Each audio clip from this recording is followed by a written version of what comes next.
नमस्कार, मी श्वेता भालेकर. सामसंजीवनी या कार्यक्रमामध्ये सर्वांचं मनापासून स्वागत. आज आपण गर्भाशयातल्या गाठी आणि त्यावर आयुर्वेद उपचार या विषयाबद्दल जाणून घेणार आहोत आणि आपल्याला मार्गदर्शन करणार आहेत श्री रुक्म चिकित्सालय आणि पंचकर्म केंद्राच्या संचालिका डॉक्टर गौरी बोरकर. नमस्कार मॅडम. नमस्कार. कार्यक्रमात आपलं मनापासून स्वागत. नमस्ते. डॉक्टर गौरी यांच्याविषयी आपण थोडक्यात माहिती जाणून घेऊयात. डॉक्टर गौरी मंदार बोरकर या आयुर्वेदाचार्य आहेत. त्यांनी BA MS करून आयुर्वेदामध्ये MS ही पदवी संपादन केली. संस्कृत विषयाची त्यांना विशेष आवड असल्यामुळे त्यांनी MA संस्कृत ही पदवीसुद्धा संपादन केली. डॉक्टर गौरी बोरकर या आयुर्वेद तज्ज्ञ म्हणून गेली 20 वर्ष डोंबिवली तसंच ठाण्यातल्या नौपाडा आणि घोडबंदर रोड इथं प्रॅक्टिस करत आहेत. तसंच त्या पुण्यातही रुग्णसेवेसाठी व्हिजिट करत असतात. कोल्हापुरातल्या विश्ववती आयुर्वेदिक चिकित्सालय आणि संशोधन केंद्रामध्ये ऑनररी कन्सल्टंट म्हणून त्या कार्यरत आहेत.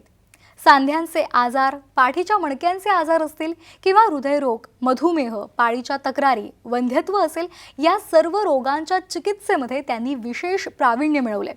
सध्याच्या या पॅन्डेमिकच्या काळामध्ये विशेषत्वानं ऑनलाईन व्हिडिओ कन्सल्टेशन आणि कुरिअर सेवेचा रुग्णांना लाभ देत आहेत.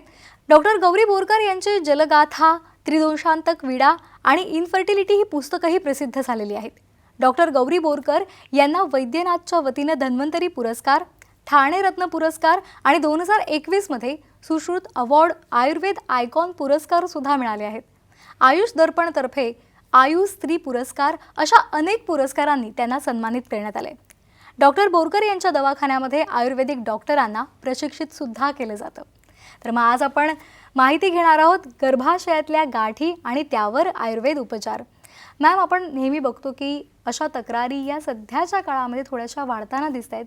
नेमकी यामागची कारणं काय आहेत? गर्भाशयात गाठी नेमक्या का होतात? बरोबर. मुख्यपणे आजचा विषय घेण्याचं जे कारण आहे ना, ते हेच आहे की इन्सिडन्स हा गर्भाशयातल्या गाठींचा जो आहे ना, 20 वर्षापूर्वी जेव्हा मी प्रॅक्टिसला स्टार्ट केलं तेव्हाचे पेशंट आणि आताचे पेशंट त्याच्यामध्ये नंबर खूप वाढलेला आहे. आणि त्याचं मुख्य कारण जर का आपण बघितलं ना, तर आयुर्वेदाच्या दृष्टीने नही वाता द्रुते योनी नारीणाम संप्रदूषती असं म्हटलेलं आहे. म्हणजेच काय, तर वाताशिवाय गर्भाशयातले कुठेही आजार होत नाहीत. मग आता हे का, तर गर्भाशय जे आहे ना, तर ते वाताच्या अखत्यारीमध्ये असणारं स्थान आहे. म्हणजे अपान क्षेत्र जे आहे ना, शुक्रार्थ व शकृत मूत्र गर्भ निष्क्रमण क्रिया हा असं म्हटलेलं आहे.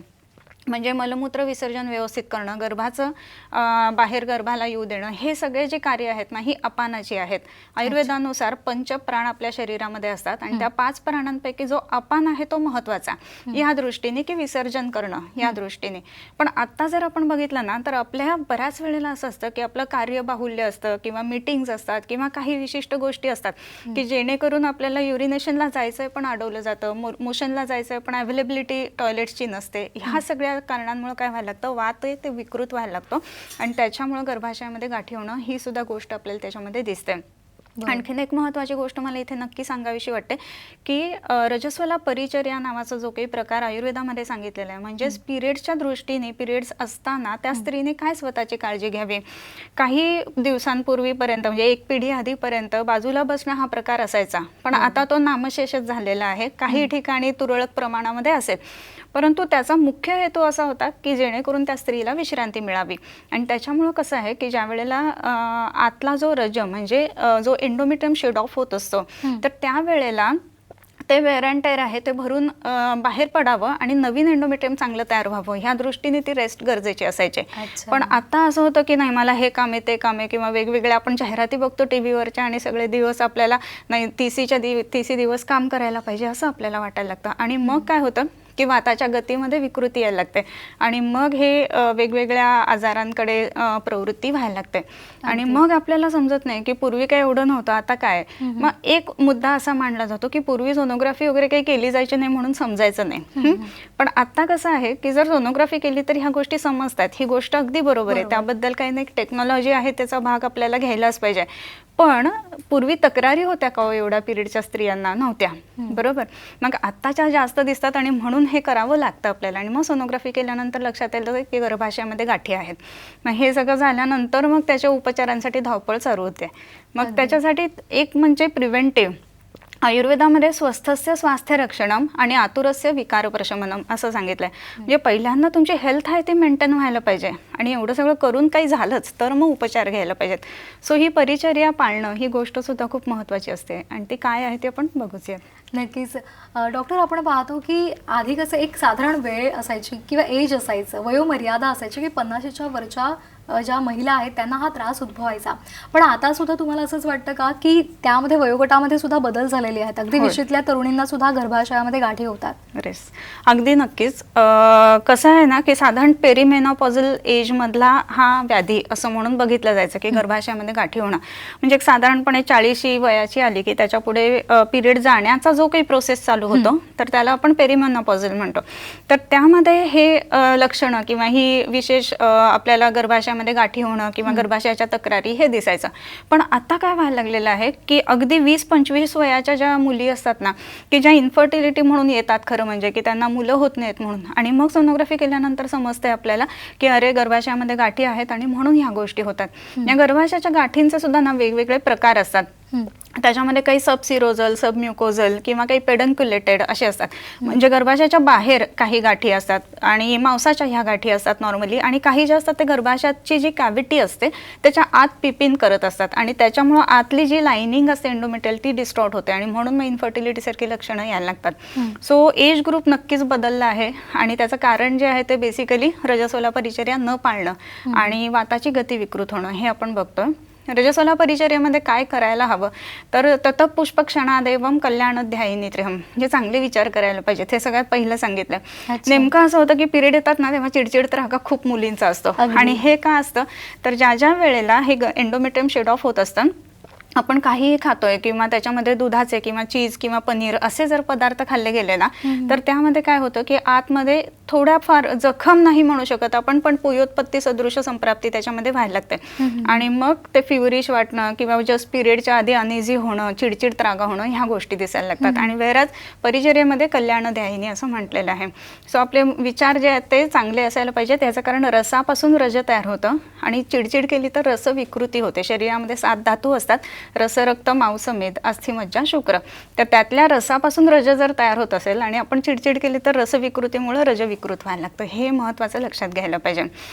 त्याच्यानंतर मृजा अलंकार रहिता दर्भसंस्तर शायिनी क्षैरेयम यावकम स्तोकम कोष्ठ शोधन कर्षणम पर्णेशरावे हस्तेवा भुंजित ब्रह्मचारिणी असं म्हटलं. पर्णेशरावे हस्तेवा असं म्हणत असताना काय की ह्या छोट्या म्हणजे हातात मावेल एवढंच खायचं आहे, म्हणजे लघु आहार त्याच्यामध्ये असायला पाहिजे ड्युरिंग मेन्सेस. म्हणजे पोट आहे ना तर ते खूप जड आहे, फुल झालं आहे असं नाही व्हायला पाहिजे. आणि त्याच्यामुळे काय होतं, अग्नी चांगला राहिला ना की रजची नवीन उत्पत्ती आहे ना, नवनिर्मिती ज्याला आपण म्हणतो ती चांगली व्हायला लागते, आतला अस्तर चांगलं तयार व्हायला लागतं. ते जर का विकृत व्हायला लागलं तर नंतर कालांतराने ह्या गाठी होणं वगैरे ह्या गोष्टी दिसायला लागतात. अजून एक महत्त्वाची गोष्ट म्हणजे ड्युरिंग 4 डेज मेन्सेस ज्या वेळेला असतात त्यावेळेला शक्यतो आंघोळ टाळायला पाहिजे. याचा अर्थ असा नाही आहे की अस्वच्छ राहायचं. स्वच्छता आपण हातपाय तोंड धुवून ठेवू शकत असो, पण फिवर असताना, टेम्परेचर असताना आपण आंघोळ करतो का? नाही करत, बरोबर.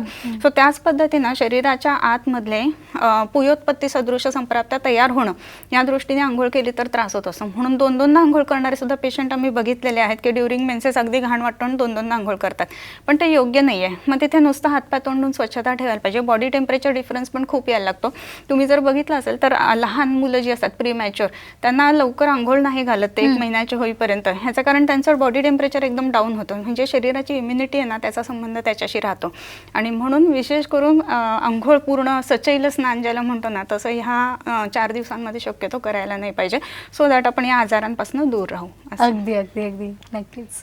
मॅम, तुम्ही गर्भाशयातल्या गाठी आणि त्यामागे काय कारणं आहेत आणि लक्षणं आहेत याबद्दल तर सांगितलं, पण एक छोटासा मनामध्ये प्रश्न उद्भवला आहे तो असा की मग मासिक पाळी दरम्यान त्या स्त्रीनं कशा पद्धतीचं आचरण करावं तर ते तुम्ही सांगितलं, पण अनेक तक्रारी असतात, म्हणजे पोटामध्ये दुखत असतं किंवा इतर गोष्टी होत असतात, मग त्यावर कशा पद्धतीने त्यांनी राहिलं पाहिजे किंवा उपचार घेतले पाहिजेत?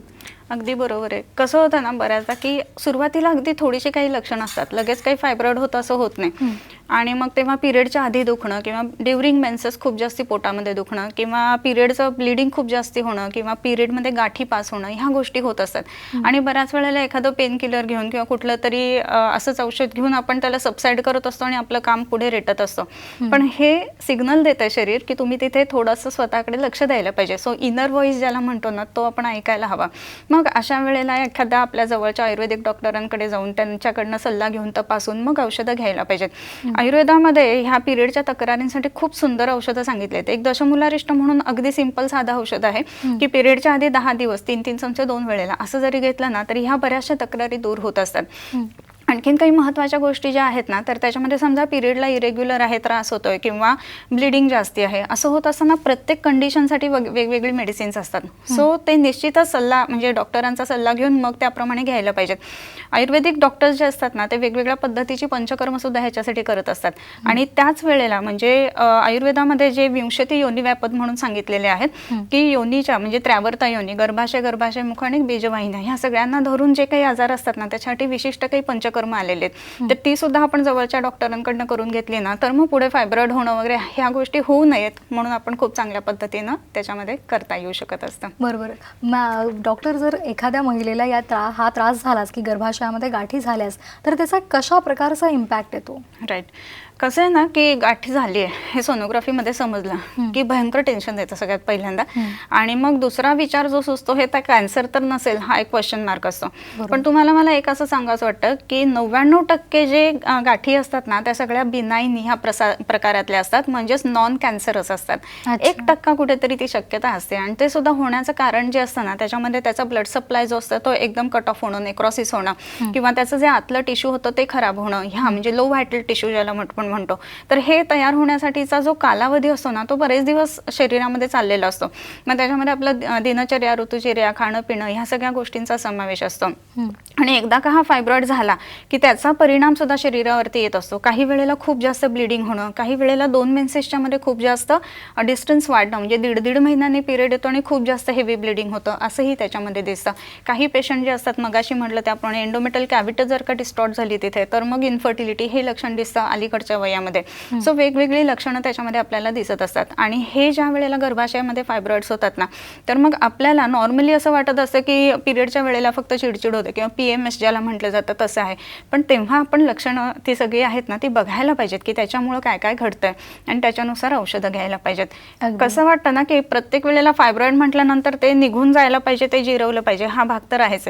पण प्रत्येक वेळेला सर्जरीच केली पाहिजे असा त्याचा अर्थ होत नाही. बरीच फायब्रॉइड जी असतात ना, ते औषधाने खूप चांगल्या पद्धतीने कमी येत असतात. 3 सेंटीमीटर पर्यंतची जी फायब्रॉइड असतात ना, ती तर आपल्या दवाखान्यात बरेचसे पेशंट असे आहेत की विदाऊट कुठलीही सर्जरी पूर्णपणे गेलेले आहेत. 3 ते 5 सेंटीमीटरची जी असतात ना, त्यांना औषधं प्लस पंचकर्म ह्या गोष्टींची गरज असते. आणि 5 सेंटीमीटरच्या पुढची जर फायब्रॉइड्स असतील ना, तर मग मात्र त्याला अगदी नेटाने चिकित्सा घ्यायला लागते. जवळजवळ 1.5 वर्ष वगैरे तरी मिनिमम औषधं द्यावी लागतात. सो असं वेगवेगळ्या कंडिशन्सनुसार वेगवेगळ्या गोष्टी त्याच्यामध्ये राहतात. नक्कीच डॉक्टर, आपण याविषयी आणखीन माहिती घेणार आहोत. पण आता कार्यक्रमामध्ये वेळ झाली एका विश्रांतीची. पाहत रहा साम टीव्ही.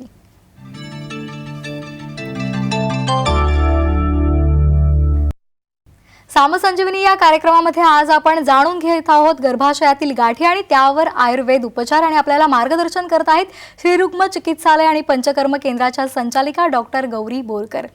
मॅम, आपण मगाशी तर तुम्ही सगळ्या गोष्टी सांगितलेल्याच आहेत, पण आणखी काही महत्त्वाची कारणं आहेत का की गर्भाशयामध्ये गाठी येतात? म्हणजे प्रामुख्याने आपण अनेकदा बघतो की मासिक पाळीची वेळ टाळण्यासाठी, बदलण्यासाठी अनेकदा गोळ्या घेतल्या जातात, तर त्याचे हे परिणाम होऊ शकतात का? कसं आहे की डिरेक्टली गोळी घेतली म्हणून फायब्रॉइड झालं असं काही होत नाही खरं सांगायचं म्हणजे. परंतु आपण निसर्गाचं जे चक्र आहे त्याला आपण कुठेतरी डिस्टर्ब करतोय ना, मग ते कुठले तरी लक्षणं दाखवणारच. मग हेवी ब्लिडिंग होणं वगैरे ह्याही गोष्टी बऱ्याचदा दिसतात. ह्या ज्या गाठी होतात ना, त्याच्यासाठी काही विशिष्ट औषधं फार आयुर्वेदामध्ये सांगितलेले आहेत उपयुक्त जे आहेत ते. विशेष करून डिलिव्हरी झाल्यानंतर पहिले 3 दिवस जे आहे ना, तर ते कडुनिंब म्हणून एक वनस्पती असते, याचा रस आपण पहिले 3 दिवस घ्यायला पाहिजे. आणि तो किती घ्यायचा, तर आजकाल स्वरस किंवा रस घ्यायचा म्हणलं ना की लोक एकदम ग्लास भरून घेतात, तर तसं नाही. हे जे आहे ते पाव कप एवढाच फक्त ह्या पानांचा रस घेतला जातो. आणि त्याच्यामुळे मगाशी जे म्हटलं की पुयोत्पत्ती सदृश किंवा आतमध्ये काय म्हणू आपण ज्याला की इन्फेक्शन ज्याला होणं, तर हा भाग याने खूप चांगल्या पद्धतीने टाळता येतो. आणि म्हणून विशेष करून डिलिव्हरीनंतर पहिले 3 दिवस सकाळी अनुषपोटी हे औषध घ्यायला पाहिजे. तसंच अजून एक महत्त्वाचं औषध याच्यामध्ये असं आहे की ज्याला कांचनार असं म्हटलं जातं. तर कांचनार गुग्गुळ म्हणून एक उत्तम औषध आहे. तर आपण ज्याला आपट्याची पानं म्हणतो ना, तर आपटा आणि कांचनार वेगवेगळा असतो. आपट्याची पानं छोटी असतात, कांचनाराची पानं मोठी असतात आणि पातळ असतात. तर ह्याच्या खोडाची जी साल असते तर त्याचा जर काढा करून घेतला गेला तर हे जे फायब्रॉइड्स असणं, गाठी असणं, हा जो भाग आहे ना ते विरघळायला मदत होत असते.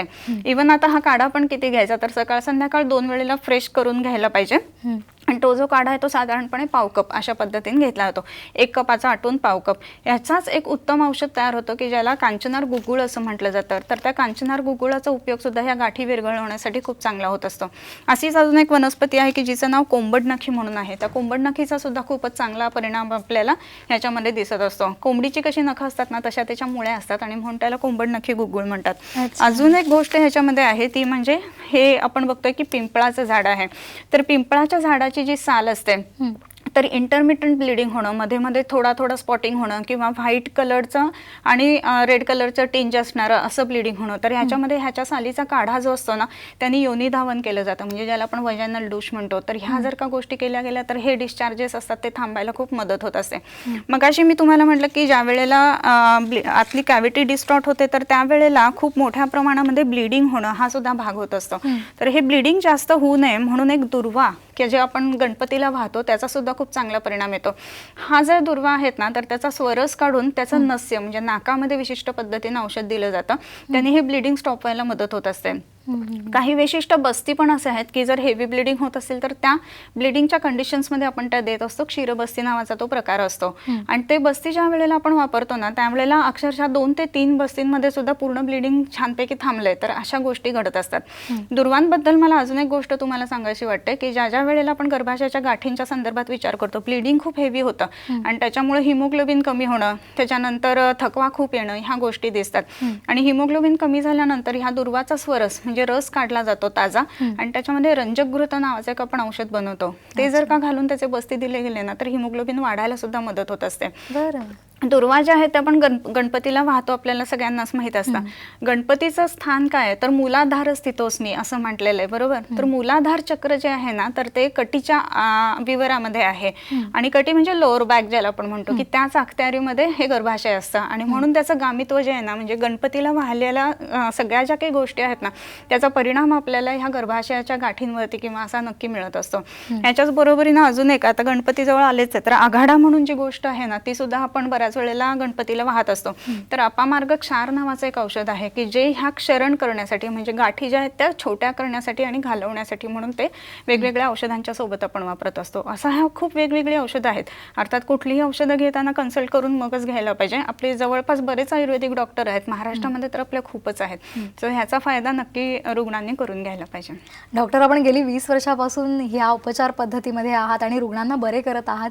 तुम्ही आता चिकित्सा सांगितली, तसंच कुठल्या कुठल्या पद्धतीचं पंचकर्म यावर फायदेशीर ठरू शकेल त्याविषयी सुद्धा माहिती दिली. काही प्राणायाम आणि योगासनं आहेत का की ज्यामुळे गर्भाशयातल्या गाठींसंदर्भातले जे आजार आहेत त्यावर थोडासा फायदा होऊ शकेल? नक्कीच. कसं असतं ना की कुठलीही गाठ म्हणली की पहिली जशी शंका म्हटलं मग अशी की कॅन्सरची येत असते.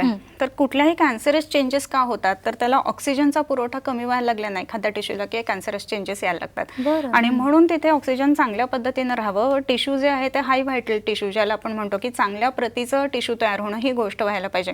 आणि त्याच्यासाठी हे प्राणायाम खूप उपयोगी असतात. आणि म्हणून नित्य जर का अनुलोम विलोम केलं गेलं तर त्याचा परिणाम गाठ जरी असेल ना तरी ते कॅन्सरस चेंजेसमध्ये प्रवर्तित न होणं हा एक भाग उत्तम पद्धतीने होत असतो. तसंच काही वेगळे शीतली आणि शीतकारी आहेत की जेव्हा ब्लिडिंग हाय असतं, खूप प्रमाणामध्ये क्लॉट्स जातात, असं जर असेल तर शीतली आणि शीतकारी हे प्राणायाम त्याच्यामध्ये उपयोगी पडत असतात. सो असे वेगवेगळे प्राणायाम आहेत की ज्याचा आपल्याला उपयोग ह्याच्यामध्ये नक्की करता येत असतो. अजून एक गोष्ट मला इथे नक्की सांगायची वाटते की जसं आपण इंटरनल मेडिसिन बघतो, पंचकर्म बघतो, तसंच काही एक्सटर्नल ॲप्लिकेशनचा सुद्धा उपयोग त्याच्यामध्ये होत असतो. इथे एक अतसी किंवा ज्याला आपण जवस म्हणतो ना, हा एक धान्य आणलेला आहे. आपण जवसाची चटणी नॉर्मली खात असतो, तेलबिया ज्या आहेत ना तर त्या महत्त्वाच्या राहतात त्याच्यामध्ये. आणि म्हणून हे करत असताना ह्याचा एक उपनाह म्हणून बघितला जातो, म्हणजे ह्याचा एक विशिष्ट लेप तयार केला जातो की ज्याच्यामध्ये विशेष हळद, दारू हळद, आंबे हळद ह्या गोष्टी घालून बनवलं जातं. आणि हा लेप पोटावरती लावल्यानंतर आतले जे फायब्रॉइडच्या गाठी असतात ना तर त्या विरघळण्याच्या दृष्टीने ह्याचा लेपाचा सुद्धा उपयोग होत असतो.